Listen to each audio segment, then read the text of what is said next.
Welcome back to By the Bookshelf. I'm glad you're joining me this evening. Last week we had our first outdoor worship service that was open to the congregation. We had about 50 people come and join us. The Derry Brass played. We had hymns. We had a short message. It was a great chance to see each other and worship in person, yet stay socially distanced. Thank you to everyone who came, who wore masks, who did everything the right way. We'll have another one of those worship services tomorrow.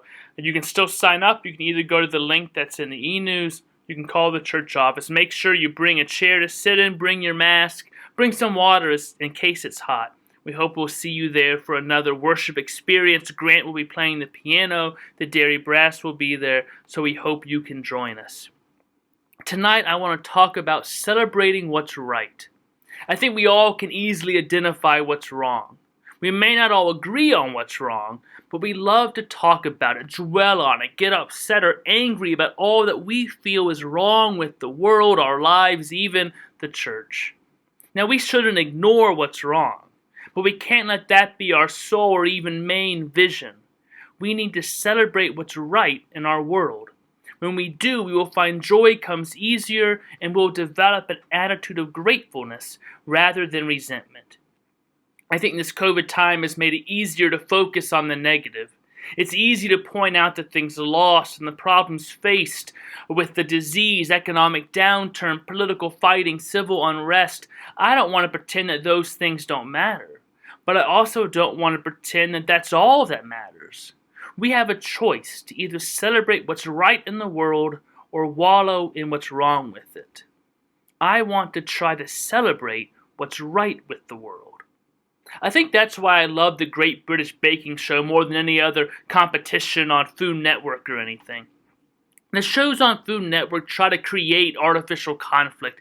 They induce stress with twists and wacky challenges that no one has time to prepare for. They want contestants to trash talk. They have big cash prizes to raise the stakes. But on the British Baking Show, the contestants know what to expect for the most part, and because there's no high-stakes prize, the conflict isn't there as much. The contestants support each other. It's a show that celebrates what's right with the world. I mean, how can you not celebrate delicious baking? Cake is definitely what's right in the world. DeWitt Jones, a longtime photographer for the National Geographic, you know, the yellow magazines that are in a box in your attic that you can't throw away. Well, he says that when he was growing up, when I was growing up, I used to hold to that maxim, I won't believe it until I see it. Yet the more I shot for the Geographic, the more I realized that I had it backwards. That the way it really works is, I won't see it until I believe it. That's the way life works. If we come to a situation only ready to see and identify what's wrong, we'll never see what's right. If we think this school year is going to be a total failure, we'll see lots of failures, but we'll also miss what's potentially right. If we see this summer only as a loss, well, you'll see all the losses, and you'll miss what's right. This summer was different. We know that. It's okay to lament losing time at the pool, vacation Bible school, the places you wanted to go, the friends you wanted to hang out with. But can you also believe this summer was good? You won't see it until you believe it. For me, I've had more time with my family. We took this year to put on a screen porch in the back of our house since we were going to be spending more time at home. Instead of spending money on vacations and swim lessons and other typical summer things, we put that money towards a porch. We've already spent hours and hours on it in only a week. I think we'll love it for years to come. It's a way to see new possibilities in the midst of changing circumstances. So do you believe this time can be a gift? Do you believe it can be an opportunity? You won't see it until you believe it. So we need to have a vision that God is always working for good, that there are always blessings to be found. The world, while full of problems and wrongs, is also full of beauty and right. So what's your vision as we enter the fall with school, work, and church? You can be prepared to wallow in what's wrong, or you can be prepared to celebrate what's right, even in the midst of challenges and opportunities. Because vision controls our perception, and our perception becomes our reality. Are you looking for what's wrong or what's right? Are you constantly complaining or constantly giving thanks? Because that vision and attitude will affect your perception of everything, and that will eventually become for you your reality. I want to challenge you to believe you'll see goodness in people. Believe you'll see beauty and right in the world. As Christians, we believe God created the world and said it was good. And God created humans and said we were very good. If we believe that, if that's our vision, we'll begin to see it. Our vision at Dairy is to be an inquiring, inviting, and inclusive Christ-centered community. We won't become that. We won't see the ways we are that. We won't work to live into that if we don't believe it and own it, that vision. We see what we believe. If we believe something, we'll find the articles and the experts that match up with that belief. We'll have that confirmation bias, and we'll only see those. We'll more readily see examples of what we already believe to be true and miss everything else with blinders on. So let's believe that there is good happening now, that there are brand new opportunities and possibilities for each of us, that our church can continue to thrive and bring hope to people. Perception controls our reality, and if we don't believe it, we won't see it. I want to see it. I see it in the way the mission committee just built a new second grade classroom at Logos Academy in Harrisburg. I see it in the way John and Don Holtzman built beautiful new offering boxes for our church. I see it in the God Squad who keeps coming out in the heat to beautify the church grounds. I see it in Brad Ryan who's constantly here doing something, fixing something, looking out for something. I see it in the ways you've worked to welcome Grant and make him feel a part of our community. I see it in the ways you've reached out to me to ask, how can we help church members who are struggling? What can we do for our community? I believe Dairy is a force for good and hope in our world, and I see it in action every day. Now I know this has been a hard time for many with school and work and isolation, but I want us to celebrate what's right, not wallow in what's wrong. The universe never asks us, well, what do you want?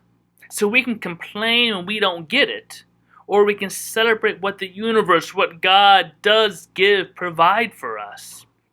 As we celebrate what's right with the world, we begin to build a vision of possibility, not scarcity.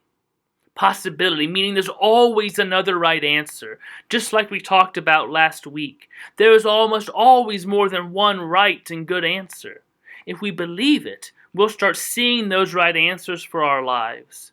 The vision of celebrating what's right, a vision of hope, has shown me that no matter how bleak and desolate, no matter how dry and devoid of possibilities the situation might seem, that if I'm open to it, I can always find a perspective that will transform the ordinary into the extraordinary. For instance, this summer we haven't been able to do music like we normally would. Now I could wallow and complain about the problem of no big choirs, no big gatherings of musicians, no organ. Or I could celebrate what is right. What's right is our incredibly gifted congregation that provides us with so many possibilities. And one of those new possibilities is finding Ryan Yingst. Since we were open to new answers, we saw him. If we hadn't been looking, if we weren't believing there were new right answers, we would have never reached out to him. I've looked forward to his music each month and loved some of the old hymns he has done in new ways. Ryan has been one right answer, but there have been many right answers, from pulling from old videos just so we can see the choir, hear the brass, having people come in and record outside, recording the brass ahead of time for a special postlude, having new groups of soloists and small ensembles. For instance, I love the piece that Janice and Debbie Hogue did together yesterday. Debbie was mentioning she actually got to sing with Janice. She'd never been able to do that before, and it was a wonderful experience. I don't think they've ever really sung together, but Grant worked with them and put that hard piece together in a short time, and it was beautiful. I love the way that Janice's soprano just soared in that declaration that freedom is coming. That's one right answer. We've had brass, small trios, soloists. We have an abundance of musical talent, so each week is a little bit different. Coming up, we'll have a piano and cello duet between Mike Clucker and Grant, our new music director. We have an abundance of possibilities, and we are finding them because we believe they are there. We didn't just say, well, things are different. I guess we'll have no good music this year. We had a vision of possibilities instead of limitations. We chose to focus on what we can do rather than on what we can't do. So how open to possibility does your vision allow you to be? Are you ready and able to see right answers you may have never considered before? Easily identify silver linings and good things that you may never have focused on before? Because when you start seeing and finding new right answers, new possibilities, new gifts and good things, it excites and energizes you. Celebrating what's right with the world not only keeps us open to possibilities, it gives us energy. The more we celebrate what's right, the more we'll see what's right and be excited by it and want to keep looking and living into it. Complaining and whining just drains us and those around us of energy. Pointing out the wrong just sucks the life out of a situation, makes us want to disconnect. But when we celebrate what's right, we want to invest more. Instead of starting out, as sometimes we often do, by griping about what's wrong with the situation, what's right with it? Because by celebrating the best, that allows us to fall in love with it, that connects us with our passion, that emancipates the energy. By celebrating what's right, we find the energy to fix what's wrong. We don't ignore the wrong, we focus on what's right first, build from there to fix the problems.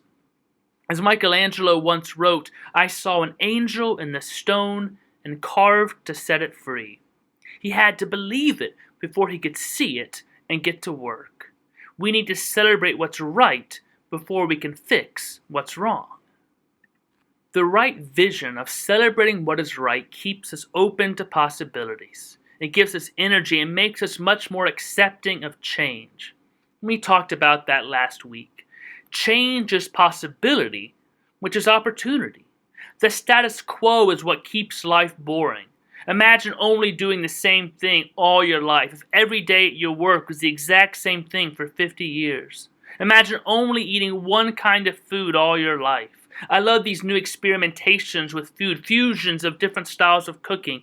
Change keeps life interesting, exciting, and progressing. When we can celebrate what's right, even with change, we begin to see that the very thing that so often frightens us today, that awesome change curve we hear so much about, the phenomenal rate of change in our society, that it's really our ally. In fact, if we view it from just a slightly different perspective, it isn't a change curve at all, it's a possibility curve. Change is possibility, and the times of most change always hold the most potential. So right now we are living in an accelerating possibility curve. And this pandemic has only increased that. We've opened up so many new possibilities. As I said last week, perhaps we can't control it, but we can learn to ride it like a surfer on a wave or a bird in a thermal, to use its power to take us where we want to go, to live in uncertainty yet act with confidence. So during this pandemic, as we've had to merge more to live streaming, we said, okay, this is the situation. Let's use this time now to upgrade the equipment we need to upgrade, to make the live stream experience so much better, not just in the short term, but in the long term, as more of our members may not be able to actually come to worship anymore, that we can actually connect with people across the country who want to worship with us at Derry. We've had people who regularly worship with us from Georgia, North Carolina, New Mexico, Colorado, Canada, all these different places. We've used this time of change to write it and find new potential right answers. We're going to have our new live stream equipment actually installed next week, starting on the 10th, that we can even do more. All these new possibilities. Now that's something we can celebrate. When we believe it, we'll see it. Incredible things happen when we're open to possibilities. I hope you'll be open to possibilities this year when it comes to church, to school, to work, to your family life. There's still so much right in the world. We need to take the time to celebrate it. So we're going to be trying new things at Derry this year. We may have a very different stewardship campaign. Instead of a basically Broadway at church, we may do a kind of live stream, some pre-recorded, some live, but have new opportunities for people to work and collaborate that normally couldn't come on a Sunday to participate. We probably won't have a 400-person attending Christmas concert this year. But what does this open us up to do some new things with? What could be some new right answers for a Christmas concert that still brings lots of musicians together, lots of good music that even more people can participate in and receive that blessing from? We can either wallow in the fact we can't have the same kind of Christmas concert, or we can be open to, well, what new right answer can we find? These are the things we have to do in the church, in our work, with school, in our family lives. We can wallow in what's wrong, or we can celebrate what's right and find new possibilities and right answers. I believe we'll find many new right answers and possibilities at Derry because you are one of the right answers. You are what's right with Derry. You and your gifts and your passion and your talent. I know we're going to find many right answers, and we'll continue to do that which we're called to do. Proclaim God's word, share God's love, and practice God's justice. We will continue to bring hope to our community. We may do it in new ways, but we will continue to find ways to do it because you are what's right with Derry. You provide so many possibilities. You are open to new right answers, and I thank you for that.